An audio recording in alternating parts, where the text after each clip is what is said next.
Curtis Alexander Williams, known as Curt Gotti, or Curt, Kshordy's friend and allegedly a 6block gang member, is currently incarcerated and facing several charges, including possession of a gun by a minor and 2 attempted murder charges. People believe Curt Gotti went on a murder spree in retaliation for the killing of his brother Antoine, known as Petey, or 35. Following paperwork is publicly available on Core.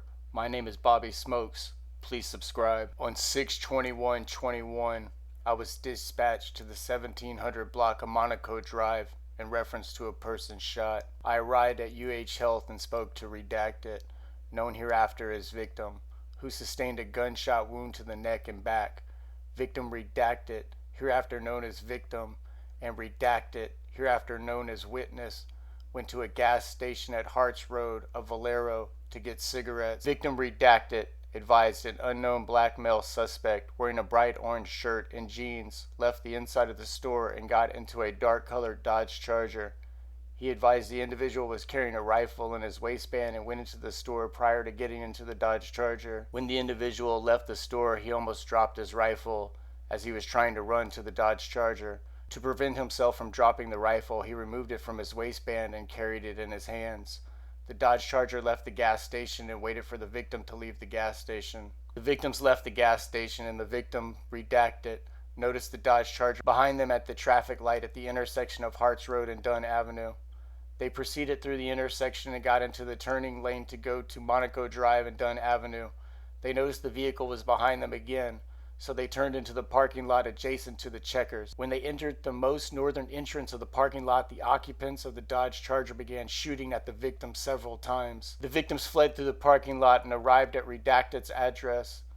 He advised that he did not have any problems with anyone and did not speak to the suspect while he was inside the gas station. When the shots were discharged, he did not see who shot at them from the suspect vehicle, but he heard the shots, and Victim Redacted began driving at a high rate of speed. Witness Redacted advised that he was behind the victims in the suspect vehicle when they were on Monaco Drive. He stated he observed the victims entering the parking lot and the Dodge Charger driving slow and then speeding from the entrance. The witness followed the victims home, where they called the police. At the most northern entrance of the parking lot, detectives located 12 shell casings. Victim Redacted was struck in the neck and the back by the bullets. I reviewed the camera footage of the Valero. One of the individuals that was inside the Dodge Charger during the incident arrived at the store in a red sedan. He exited the red sedan and walked over to the Dodge Charger. Before getting into the Dodge Charger, he returns to the red sedan and retrieves a rifle. He places the rifle inside its pants with the pistol grip, the trigger guard, and the buttstock buffer tube exposed. He walked into the store. The black male individual was wearing an orange shirt that said "Rocked" and has a teddy bear with a guitar, light blue jeans, white and orange shoes, and a gold watch being worn on his right wrist. The individual has tattoos on the right side of his hand and both forearms. The individual has black dreads, a goatee, and gold fake teeth. He did not make a purchase. However, he gave the clerk some change and then ran out of the store to the Dodge Charger. The individual entered the rear passenger side of the vehicle and left the gas station. Moments later, the victims leave the gas station, and moments after the victims leave, the witnesses leave the gas station. Detective responded to the daycare and retrieved the video surveillance footage. I asked other detectives if they could identify this individual, and a detective from the gang unit was able to identify the individual as Curtis Williams, hereafter known as the suspect, and the detectives provided Curtis Williams' Instagram name.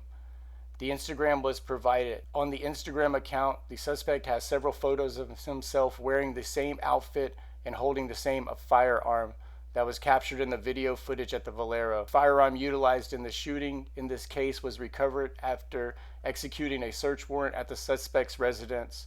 The firearm was submitted to the Jacksonville Sheriff's Office Firearm Laboratory, and the shell casings recovered from the test firing of the firearm matched the rifle casings found at the scene. Let it be noted the suspect's address and the house the firearm was recovered from is 0.7 miles away from the scene of the mentioned incident. I requested an arrest warrant for attempted murder for the suspect because there is evidence to establish probable cause for the allegation of attempted murder.